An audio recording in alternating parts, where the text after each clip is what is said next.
Scott Besant ఎవరైతే US treasury secretary ఉన్నారో, so ఆయన సడన్ గా యెన్స్ కొనుగోలు చేశారు. సో యెన్స్ అంటే అమెరికా ఇప్పుడు జపాన్ కరెన్సీ యెన్ పడిపోతున్న టైంలో దాని విలువను కాపాడడం కోసం అమెరికా రంగంలోకి దిగింది అనేది తెలుస్తున్న విషయం. అయితే ఈ క్రమంలో ఇప్పుడు యూరోలని అమ్మి అండ్ జెన్లని కొనుగోలు చేయడంతో ఇప్పుడు యూరప్ గుర్రుగా ఉంది. వాళ్ళు విపరీతమైన ఆగ్రహాన్ని వ్యక్తం చేస్తున్నారు. ఇది అంతర్జాతీయమైనటువంటి నిబంధనలకు విరుద్ధమని కూడా వాళ్ళు వ్యాఖ్యానిస్తున్న పరిస్థితి కనబడుతోంది. ఏం జరుగుతుంది అసలు? ఈ కరెన్సీలని కాపాడే ప్రయత్నం అమెరికా ఎందుకు చేస్తుంది? ముఖ్యంగా జపాన్ కరెన్సీని కాపాడడం కోసమా, యూరోని పడగొట్టడం కోసమా, లేకపోతే ఇంకా ఏంటి అసలు? ఇది గ్యాంబుల్ అనే మనం అనుకోవాలా? ఎలా సో చెప్తారా డీటెయిల్స్? యాక్చువల్గా ఈ ఒక్క అంశం మీదే మనం 2 గంటలు మాట్లాడచ్చు. చాలా చాలా కాంప్లికేటెడ్ సిచ్యువేషన్. ఇది ఎంత కాంప్లికేటెడ్ ఉందంటే, ఈ కాంప్లికేషన్ నుంచి బయట ఎలా పడాలో జపాన్కి తెలియట్లేదు, యూరోప్కి తెలియట్లేదు, అమెరికాకి అంతకంటే తెలియట్లేదు. చాలా కాంప్లికేటెడ్. సరే, మనం ఎంత సింపుల్ గా చర్చించగలిగితే సింపుల్ గా చర్చించే ప్రయత్నం చేద్దాం. ఫస్ట్ జపాన్ నుంచి మొదలు పెడతాం. జపాన్ పరిస్థితి ఏంటంటే, అగైన్ మళ్ళీ మౌలికంగా వెళ్ళామంటే కనుక వాళ్ళ జనాభా పడిపోయింది. ఎప్పుడైతే జనాభా పడిపోతుందో ఆ ఎకానమీస్ కూడా దెబ్బతింటాయి. అందుకని నేను పదే పదే చాలా ప్లాట్ఫామ్స్ చెప్పినవి, మనకు సంతాన లక్ష్మి గుర్తుపెట్టుకోవాలి. ఎప్పుడు కూడాను పాపులేషన్ పడిపోయిందంటే ఆ ఎకానమీ క్షీణిస్తుంది. మన పాపులేషన్ కూడా పడిపోతుంది. మనకు replacement rate 2.1 TFR, total fertility rate is replacement rate. Average ఒక సగటు స్త్రీ తన జీవిత కాలంలో, అంటే ఆ సమాజంలో యావరేజ్ 2.1 మంది పిల్లల్ని కనకపోతే అది ఆ పాపులేషన్ క్షీణిస్తుంది. ఈరోజు భారతదేశం ఆల్రెడీ 1.9లో ఉన్నాం. మన పట్టణాల్లో 1.2లో ఉన్నాం. జపాన్ 1.1లో ఉన్నారు. కాబట్టి వాళ్ళ పాపులేషన్ క్షీణించింది. ఎప్పుడైతే వాళ్ళ పాపులేషన్ క్షీణించిందో, ఎస్పెషల్లీ 1990 తర్వాత, 1990 వరకు వాళ్ళు సెకండ్ లార్జెస్ట్ ఎకానమీ ప్రపంచంలో. చైనా ఇంకా అప్పుడు అంతకంటే చాలా కింద. చైనా భారతదేశం ఆల్మోస్ట్ ఒకటే స్థాయిలో ఉండిందమ్మా. Number 2 economy Japan. అప్పుడు చాలా విపరీతంగా సంపాదించే వాళ్ళు ఏం చేశారు? ఖర్చు పెట్టేవాళ్ళు. మళ్ళీ జాపనీస్ ఏషియన్ కల్చర్, మనం విచ్చలవిడి ఖర్చులు పెట్టాం, సేవింగ్ చేసుకునేవాళ్ళు. అన్ని సేవ్ చేస్తూ పోయారు. బ్యాంకింగ్ ఇండస్ట్రీ ఎలా ఉంటుంది? బ్యాంక్ ఏం చేస్తుంది? బ్యాంక్లో మనం డిపాజిట్లు పెడతాం. డిపాజిట్లు పెడితే ఆ డిపాజిట్లకి మనకి ఇంట్రెస్ట్ ఇస్తారు. ఎంత ఇస్తారో పరిస్థితి 3%, 4% ఇంట్రెస్ట్ ఇచ్చారు అనుకుందాం. 4% అనుకుందాం. మనకు 4% ఇంట్రెస్ట్ ఇస్తే అదే పైసల్ని ఇంకెక్కడో వాళ్ళు 5%కో 6%కో వాళ్ళు అప్పులు ఇవ్వాలి. ఎవరికి ఇస్తే ఆ 2% గ్యాప్ ఏదైతే ఉందో 6% అక్కడ కలెక్ట్ చేసి మనకు 4% ఇచ్చేది. దాని మధ్యలో ఈ 2% గ్యాప్ తోటే బ్యాంకులు నడుస్తాయి. జపాన్ లో పరిస్థితి ఏంటంటే, అందరూ డిపాజిట్ చేస్తున్నారు, ఎవరు అప్పులు తీసుకోవడానికి సిద్ధంగా లేదు. ఏమవుతుంది? బ్యాంకింగ్ సిస్టమ్ అంతా, వ్యవస్థ అంతా ఏమవుతుంది? వాళ్ళకి నెగిటివ్ గా ఛార్జ్ చేయడం మొదలుపెట్టారు. అది అంటే డిపాజిట్స్ డిస్కరేజ్ చేయడం మొదలుపెట్టారు. మీరు డిపాజిట్ చేయకండి ఇక్కడ అని మొదలుపెట్టారు. డిపాజిట్ చేసినందుకు లాకర్ రెంట్ ఎలా ఇస్తామో అలాగా ఉల్టా వీళ్ళు వాళ్ళని ఛార్జ్ చేయడం మొదలుపెట్టారు. వీళ్ళకి డిపాజిట్ చేసిన వాడికి ఇంట్రెస్ట్ ఇవ్వడం కాదు, డిపాజిట్ చేసిన వాడి దగ్గర నుంచే వసూలు చేయడం మొదలుపెట్టి. నెగిటివ్ ఇంట్రెస్ట్ రేట్ జపాన్ లో ఉండేది. 0 interest rate most of the time ఉండేది. కాబట్టి ఏమైంది? జాపనీస్ సేవింగ్స్ అన్నది ప్రపంచానికి అంతా కూడా చాలా కీలకం, ఎస్పెషలీ అమెరికా. అందరూ ఏం చేసేవాళ్ళు? జపాన్ నుంచి అప్పులు తీసుకునేవాళ్ళు, ఇతరత్ర వేరే దేశాలు. ఎందుకంటే జాపనీస్ బ్యాంక్స్ కి వాళ్ళ దేశంలో ఎవరు తీసుకోవట్లేదు, కాబట్టి బయట ఎవరు తీసుకుంటే వాడికి అప్పులు ఇచ్చారు. వాళ్ళు ఇచ్చిన అప్పులు తీసుకొని జాపనీస్ ఎన్లో వాళ్ళు అప్పులు తీసుకొని దాన్ని తీసుకువెళ్ళి అమెరికన్ స్టాక్ ఎక్స్చేంజ్ లోనో, అమెరికన్ బాండ్స్ లోనో, లేదా ఈ టెక్నాలజీ కంపెనీస్ లోనో ఎక్కడో ఇన్వెస్ట్ చేశారు. ఇక్కడేమో 4%, 5% రిటర్న్స్ వస్తాయి, ఇక్కడేమో 0%. ఈ గ్యాప్ తోటి billions and billions of dollars అందరూ సంపాదించారు. గత 30 ఏళ్లుగా అమెరికా, ఎస్పెషల్లీ వాళ్ళ టెక్నాలజీ ఇండస్ట్రీ ప్రోగ్రెస్ అంతా కూడా జపాన్ ఫండ్ చేసిన దానిలో అతిశయోక్తి లేదు. జపాన్ ఈరోజు అమెరికాకి సంబంధించి నంబర్ 1 ఇన్వెస్టర్. వాళ్ళ ట్రెజరీ బాండ్స్ లో జపాన్ $1.15 ట్రిలియన్ ఈరోజు ట్రెజరీ బాండ్స్ జపాన్ కొనుక్కుంది. వాళ్ళు ఏం చేస్తున్నారు? కొంటున్నారు. సో దీన్ని ఏమంటారంటే, దీన్ని క్యారీ ఓవర్ ట్రేడ్ అంటారు. దీన్ని ఈ మనకు జపనీస్ యెన్ నుంచి ఈ మనకు డాలర్ దాకా వెళ్ళి మళ్ళీ ఈ సర్కిల్ ఏదైతే ఉందో దానిని ఇంతకాలం నడిపిస్తుంది. కాబట్టి plus Japan American treasury bonds కొనేటువంటి అతి పెద్ద దేశంగా ఉంది. కాబట్టి వీళ్ళు అప్పుల మీద అప్పులు ఇచ్చుకుంటూ పోయారు. ఈరోజు $40 ట్రిలియన్ అప్పులు ఈరోజు అమెరికాలో ఉన్నాయి.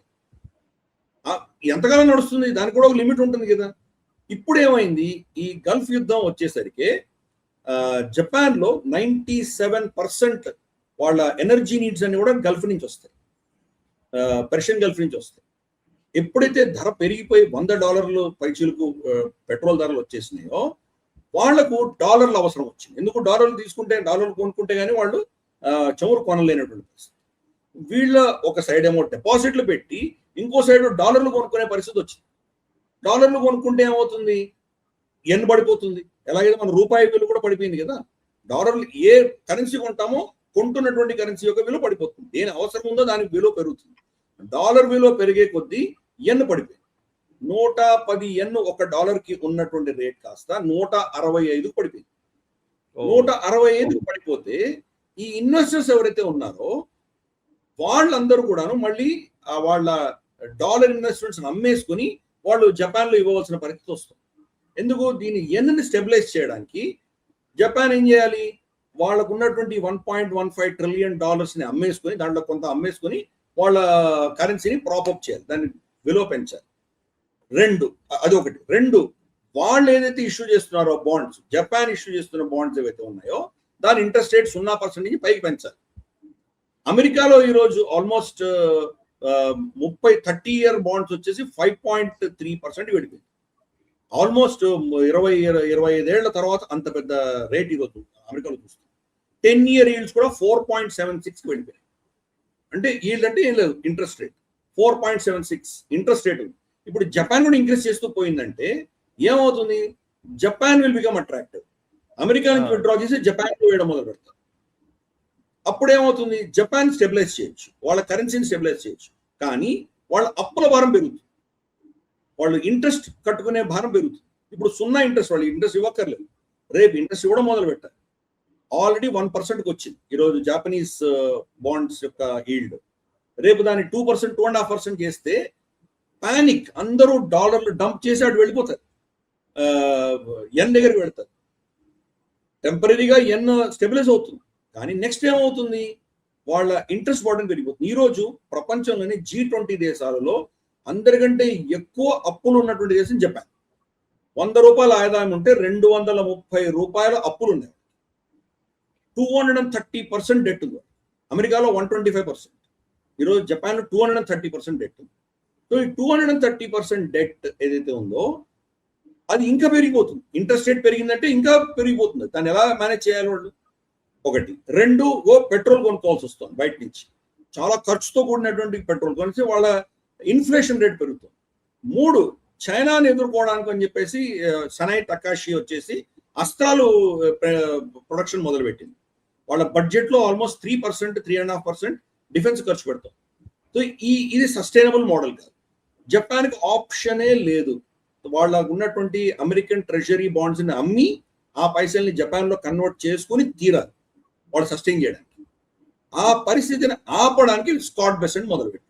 ఇంత ఉపోద్ఘాతం ఇవ్వాల్సి వచ్చింది. జపాన్ పరిస్థితి అర్థమవుతాయి కానీ మనకి ఇది అర్థం కాదు. ఇప్పుడు స్కాట్ బెసెంట్ కొత్త అమెరికా పరిస్థితి ఏంటి, వాళ్ళ హైయెస్ట్ అంటే వాళ్ళ అప్పులు కొనేటువంటి, వాళ్ళు ఇచ్చే బాండ్స్ ని కొనేటువంటి అతి పెద్ద దేశం జపాన్ కొనడం మానిస్తే ఏమవుతుంది? ఇప్పుడు ఈ సంవత్సరం వాళ్ళకి రమారమి 9 నుంచి 10 ట్రిలియన్ డాలర్స్ వాళ్ళు ఇష్యూ చేయాలి, బాండ్స్ ఇష్యూ చేయాలి అమెరికా. అంటే పాత బాండ్స్ ని రోల్ ఓవర్ చేయాలి, కొత్త బాండ్స్ కూడా ఇష్యూ చేయాలి. ఈ కొత్త బాండ్స్ ని ఇష్యూ చేయడానికో రోల్ ఓవర్ చేయడానికో ఎవరైతే దాన్ని గతంలో ఇన్వెస్ట్ చేశారో ఎక్కువ ఇంట్రెస్ట్ అడుగుతున్నారు. వాళ్ళ ఎక్కువ ఇంట్రెస్ట్ తట్టుకోవాలంటే జపానీస్ ఎన్ వీళ్ళ మీద ఇన్వెస్ట్ చేయాలి. 0% వీళ్ళ మీద ఇన్వెస్ట్ చేస్తే వీళ్ళు స్టెబిలైజ్ అవుతుంది డాలర్. లేదు వీళ్ళు ఇంట్రెస్ట్ పెంచుకుంటూ వెళ్ళారంటే పరిస్థితి ఏమో, జపాన్ కొనదు, జపాన్కే పైసలు కావాలంటే వాళ్ళు కొనరు. 2, అన్నిటికంటే భయంకరమైన పరిస్థితి ఏంటంటే జపాన్ వాళ్ళ treasury bonds, American treasury bonds అమ్మడం మొదలు పెడితే డాలర్ బాండ్స్ పరిస్థితి ఏమవుతుంది? ఆల్రెడీ చైనా డంప్ చేసింది, ఈరోజు జపాన్ డంప్ చేయడం మొదలంటే ఏమవుతుంది? ఆ భయం పట్టుకుంది అమెరికా. ఈల్డ్స్ పెరిగిపోతాయి, ప్లస్ వాళ్ళు ఇచ్చే బాండ్స్ ఎవడు కొనడు. ఏమవుతుంది పరిస్థితి? 7%, 8% వెళ్ళిపోయిందంటే కనుక పరిస్థితి ఏమవుతుంది? ఇది ఈరోజు అమెరికా పరిస్థితి. అందుకనే స్కాట్ బెసెంట్ ఏం చేశాడంటే ఇంటర్వ్యూన్ చేసి ఒక $15 బిలియన్ ఎన్ కొన్నాడు. ఎన్ కొనేసరికి ఇది ఎవరు చేయాలి? మామూలుగా మర్చెంట్, మనకి ఏదో మార్గన్ స్టాన్లీనో లేదా గోల్డ్మెన్ సాక్సో వాళ్ళకి ఇస్తే మన అర్థం ఉంది. ఒక ఫెడరల్ గవర్నమెంట్ చేస్తుంది. తను గతంలో జార్జ్ సోరోస్ పనిచేసినటువంటి వ్యక్తి స్కాట్ బెసెంట్. జార్జ్ సోరోస్ యొక్క ఫండ్ మేనేజర్ గా పనిచేసినటువంటి వ్యక్తి. అతను వచ్చి ఈరోజు అదే పని ఫెడరల్ గా దీంట్లో కూడా అమెరికన్ ట్రెజరీలో కూడా అదే పని చేస్తుంది. ఎనీవే దీన్ని కొని కొంత స్టెబిలైజ్ చేసే పరిస్థితి తీసుకొచ్చాడు. $165 per dollar ని $150 $1 per dollar కింద తీసుకొచ్చాడు. ఇది ఎక్స్పోజ్ అయిపోయాడు. కానీ ఏ పైసలు వాడాడు? డాలర్ వాడాడు, యూరో వాడాడు. అంటే మన దగ్గర ఈవెన్ మన ఫారెక్స్ రిజర్వ్స్ కూడా డాలర్స్ ఉంటాయి, యూరో ఉంటాయి, ఎన్ ఉంటాయి, రెమెన్బీ ఉంటుంది, ఇవి ఉంటుంది, మన రూబల్స్ ఉంటాయి, గోల్డ్ ఉంటుంది, డిఫరెంట్ కరెన్సీస్ ఉంటాయి. అమెరికాలో ఉన్నటువంటి ఫారెక్స్ రిజర్వ్స్ లో ఉన్నటువంటి యూరోస్ ని అమ్మి ఎన్ కొన్నాడు, డాలర్ నమ్మలేదు. ఎందుకంటే డాలర్ నమ్మితే కనుక అక్కడ వాళ్ళకి వచ్చే సమస్యలు వేరే ఉన్నాయి. యూరో నమ్ముతున్నాడు, యూరోప్కి చెప్పలేదు. ఈరోజు యూరోప్ గుర్రును, యూరోప్కి నచ్చట్లేదు. అంటే అంటే ఒక టాయిలెట్ పేపర్ గా వాడుకుంటున్నాడు లిటరల్ గా యూరోప్. జాపనీస్ సపోర్ట్ చేస్తున్నట్టు డొనాల్డ్ ట్రంప్ కూడా స్టేట్మెంట్ ఇష్యూ చేశాడు. అది మిత్ర దేశము, సహాయం కావాలన్నారు, సాయం చేశామంటాడు. అమెరికా ఎవరికి సాయం చేయదు, వాళ్ళ అవసరాల కోసమే పనిచేస్తుంది. కాబట్టి దీంట్లో అమెరికన్ బాండ్ మార్కెట్ ని స్టెబిలైజ్ చేసుకోవడానికి, వాళ్ళ ఈల్డ్స్ ని సమర్థించుకోవడానికి, దాన్ని కంట్రోల్ చేయడానికి కోసం జాపనీస్ ఇంటర్వెన్షన్ చేశారు. కానీ స్ట్రక్చరల్ గా జపాన్ లో ఉన్నటువంటి సమస్యలకు పరిష్కారం లేకుండా టెంపరీగా మీరు చేస్తే దానివల్ల సమస్యకు పరిష్కారం ఎలా వస్తుంది? వాళ్ళ ఇన్ఫ్లేషన్ తగ్గట్లేదు, వాళ్ళకు ఇప్పుడు కూడా చమురు అక్కడి నుంచి గల్ఫ్ నుంచే వస్తుంది, దానికి ఏమైనా ప్రత్యామ్నాయాలు ఉన్నాయా? లేవు. ప్లస్ వాళ్ళ డెట్ 230% ఏమైనా తగ్గే పరిస్థితి ఉందా? లేదు. 3, వాళ్ళ యొక్క ఎన్ బాండ్స్ ఏవైతే ఉన్నాయో అవి ఎక్కువ ఇంట్రెస్ట్ ఇస్తే కానీ ఎవడు కొననటువంటి పరిస్థితి ఈరోజు. ఆ పరిస్థితిలో వాళ్ళు తప్పకుండా డాలర్ అమ్మి తీరాల్సి వస్తుంది. డాలర్ నమ్మకుండా వాళ్ళు ఏం చేశారంటే, పాండమిక్ కరోనా వచ్చినప్పుడు ఒక చట్టం ఏదో తీసుకొచ్చారు అమెరికా. ఆ చట్టం ప్రకారం ఏంటంటే, మీ బాండ్స్ ఏవైతే ఉన్నాయో గిరివి పెట్టచ్చు. దాన్ని వీళ్ళ దగ్గర మనకు బంగారం ఎలాగైతే పెడతామో అలా బాండ్స్ ని అమెరికా ఇస్తే టెంపరీగా మీకు వాళ్ళు ఇవ్వచ్చు పైసలు. $60 బిలియన్ ఇవ్వచ్చు. అది వాడుకుంటారు. స్కాట్ బెసెంట్ ట్వీట్ చేసి ఏమన్నాడంటే, ఈ $60 బిలియన్ లిమిట్ ని మేము పెంచబోతున్నాము అన్నాడు. అంటే అమ్మద్దు, జపాన్ ఆ బాండ్స్ ని అమ్మకూడదు, కానీ దాన్ని వాళ్ళ దగ్గర ఒక సెక్యూరిటీగా పెట్టుకొని దానికి బదులుగా వీళ్ళు పైసలు ఇస్తారు. ఎంత కాంప్లికేట్ చేశారో ఈ పరిస్థితి అర్థం చేసుకోవచ్చు. బాండ్స్ అమ్మడం మొదలు పెడితే అమెరికా యొక్క బాండ్స్ మీద నమ్మకం పోతుంది. వాళ్ళకి అమ్మకూడదు, కానీ జపాన్ కి పైసలు కావాలి, జపాన్ కి ఎలా చేయాలి, ఇదంతా మొదలు పెట్టారు. కానీ ఎక్స్పోజ్ అయిపోయారు. కాబట్టి దీన్ని ఎక్కువ కాలం దీన్ని సస్టైన్ చేయలేనటువంటి పరిస్థితి. క్రమేపీ మళ్ళీ అది రివర్స్ అయిపోతుంది. ఈ చేసినటువంటి ఇంటర్వెన్షన్ 31 జూలై చేసిన ఇంటర్వెన్షన్ మళ్ళీ రివర్స్ అయిపోతుంది. ఇప్పుడు మళ్ళీ 155 వచ్చేసింది ఎన్ పర్ డాలర్. ఆల్రెడీ $5-6 కోల్పోయింది. అది ఇంకో వారం 10 రోజుల్లో మళ్ళీ 160కి వచ్చేస్తుంది. అది మౌలికమైన ఫండమెంటల్ స్ట్రక్చరల్ ప్రాబ్లమ్స్ మీరు అడ్రస్ చేయకుండా పెరిఫరల్ గా పైన మేనేజ్ చేస్తానంటే ఎట్లా అవుతుంది? అది అవ్వదు కదా. సో దీనికి మౌలికంగా సొల్యూషన్ లేదు. ఒకటే సొల్యూషన్ ఏంటంటే, Japan has to cell American bonds. Japan American అమ్మితే గనక అమెరికా ఆర్థిక పరిస్థితి ఏమవుతుంది? వాళ్ళని అమ్మనివ్వకపోతే ఏమవుతుంది? ఇద్దరికి సొల్యూషన్ లేదు. ఇలాగే కొట్టుకుంటుంటారు అంతే. ఒక సర్కిల్ లూప్ లో పడి ఉంటుంది. జపాన్ కి సొల్యూషన్ ఎక్కడ ఉంది? ఇది అమ్మారు, సరే, తర్వాత ఏంటి వాళ్ళ పరిస్థితి? వాళ్ళ ప్రభుత్వం డెట్ ఏమైనా తగ్గుతుందా? తగ్గదు. ఇవన్నీ కూడా ప్రైవేట్ ఇన్వెస్ట్మెంట్స్. ప్రైవేట్ ఇన్వెస్ట్మెంట్స్ కి సంగతి వేరే. అక్కడ పిల్లల్ని కన్నారు వాళ్ళు, వాళ్ళకి ప్రొడక్షన్ లేదు, ముసలి వాళ్ళ సంఖ్య పెరిగిపోయింది, వాళ్ళ మీద ఖర్చు పెట్టాల్సిన ఖర్చు తగ్గించలేదు జపాన్ ప్రభుత్వం. సోషల్ సెక్యూరిటీ ఇవన్నీ ఏవైతే ఉన్నాయో అవి తగ్గించే పరిస్థితి లేదు. వాళ్ళ ఎనర్జీ నీడ్స్ తగ్గుతాయంటే కనుక ఫుకుషిమా న్యూక్లియర్ ప్లాంట్ మీద అప్పుడు సునామీ వచ్చి దెబ్బ తగిలిన తర్వాత న్యూక్లియర్ ప్రొడక్షన్ అంతా ఆపేసుకున్నారు వాళ్ళు. ఇప్పుడు 100% వాళ్ళు ఓన్లీ ఈ యొక్క గల్ఫ్ మీద ఉన్నటువంటి దీని మీద డిపెండ్ అయి ఉన్నారు. ఇంకా చెప్పినట్టు 97% అక్కడే డిపెండ్ అయి ఉన్నారు. సో వాళ్ళ దగ్గర న్యూక్లియర్ ప్లాంట్స్ కూడా లేవు, ఖర్చులు తగ్గే పరిస్థితి లేదు. అంటే సబ్సిడీలు కానీ వాళ్ళ ఎనర్జీ నీడ్స్ కానీ ఏవి తగ్గేటువంటి పరిస్థితి లేదు. తగ్గనప్పుడు ఏమవుతుంది? ఇంకా పైపెచ్చి పెరుగుతున్నాయి, ఖర్చులు పెరుగుతున్నాయి. ఖర్చులు పెరిగే కొద్ది ఇన్ఫ్లేషన్ పెరుగుతుంది. ఇన్ఫ్లేషన్ పెరిగితే వాళ్ళ ఎన్ వాల్యూ పడిపోతుంది. ఎన్ వాల్యూ పడిపోతే అమెరికాలో ముచ్చమటలు పడతాయి. సో ఈ look at this kind of loop. ఎక్కడ పడ్డారో వీళ్ళు అర్థం చేసుకోవచ్చు. సమస్యకు పరిష్కారం అన్నది ఏదో ఒక సింపుల్ పరిష్కారం లేదు. దీర్ఘకాలంగా దెబ్బతింటుంది. మౌలికంగా నేను చెప్పాను కదా, ఈ రెండు అంశాలు. ఫస్ట్ వాళ్ళ పాపులేషన్ స్టెబిలైజ్ అవ్వట్లేదు. పాపులేషన్ పడిపోతుంది కాబట్టి వాళ్ళ ప్రొడక్షన్, వాళ్ళ ఏదైతే ట్యాక్స్ తీసుకొచ్చేటువంటి వ్యక్తులు పడిపోతున్నారు కాబట్టి వాళ్ళ మీద ఖర్చుల బర్డన్ పెరుగుతూనే ఉంది. 230%, కొన్ని సంవత్సరాలు 250% అవుతుంది. ఖర్చులు ఏం తగ్గట్లేదు. జనాభా 100 సంవత్సరాల పై చిలుకున్నటువంటి వాళ్ళు ఎంతో మంది ఉన్నారు. వాళ్ళందరినీ పోషించుకుంటూ ఉన్నారంటే కనుక వాళ్ళు తట్టుకునేటువంటి పరిస్థితి లేదు వాళ్ళకి.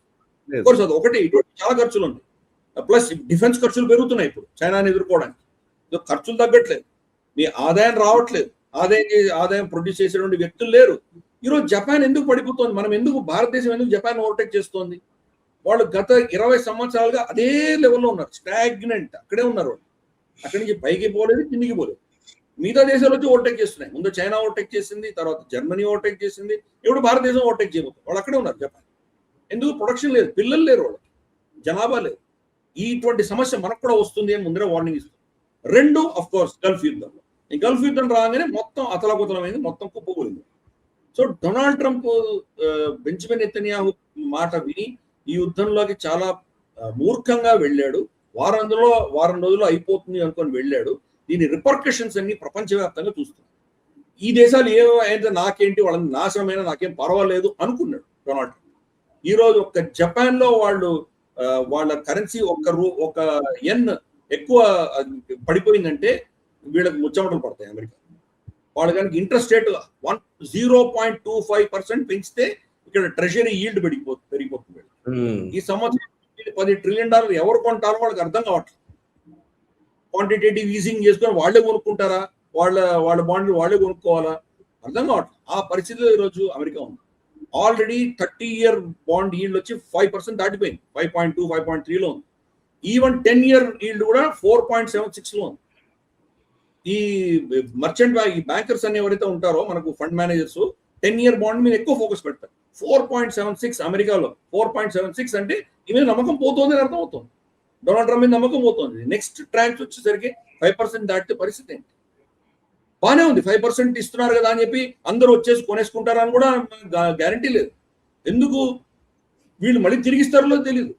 ఈరోజు అమెరికాలో చూస్తే పరిస్థితి, వాళ్ళ యాన్యువల్ సంవత్సరానికి సాలానా సంవత్సరానికి వాళ్ళు కట్టేటువంటి ఇంట్రెస్ట్ $1 trillion దాటిపోయింది. ఈ $1 trillion ఇంట్రెస్ట్ పేమెంట్ చేస్తుంది అమెరికా వాళ్ళ అప్పుల మీద. $1 trillion ఇంట్రెస్ట్ పేమెంట్ అన్నది వాళ్ళ ప్రజలకు వాళ్ళు ఇచ్చేటువంటి ఏదైతే మనకు వైద్య సహాయం ఉందో దానికంటే ఎక్కువ ఇంట్రెస్ట్ బర్డన్ కడుతున్నారు. వాళ్ళ దేశ రక్షణ కోసం వాళ్ళు ఖర్చు పెడుతున్నటువంటి ఖర్చుల కంటే కూడా ఇంట్రెస్ట్ ఎక్కువ ఇచ్చుకుంటుంది. ఇది కంటిన్యూ అయిందంటే కనుక ఇంకొక 5-6 సంవత్సరాల్లో ఇంట్రెస్ట్ కట్టడానికి వాళ్ళు అప్పులు చేయాల్సి వచ్చే పరిస్థితి వస్తుంది. ఓకే, కాబట్టి వాళ్ళ బాండ్ ఈల్డ్స్ వాళ్ళు పెంచకూడదు. వాళ్ళ బాండ్ ఈల్డ్స్ పెంచకూడదు అంటే జపాన్ ని కంట్రోల్ చేయాలి. జపాన్ కంట్రోల్ చేయాలంటే పడిపోతుంది. సో ఈ look at this weapons of mutual destructions. ఈ పరిస్థితి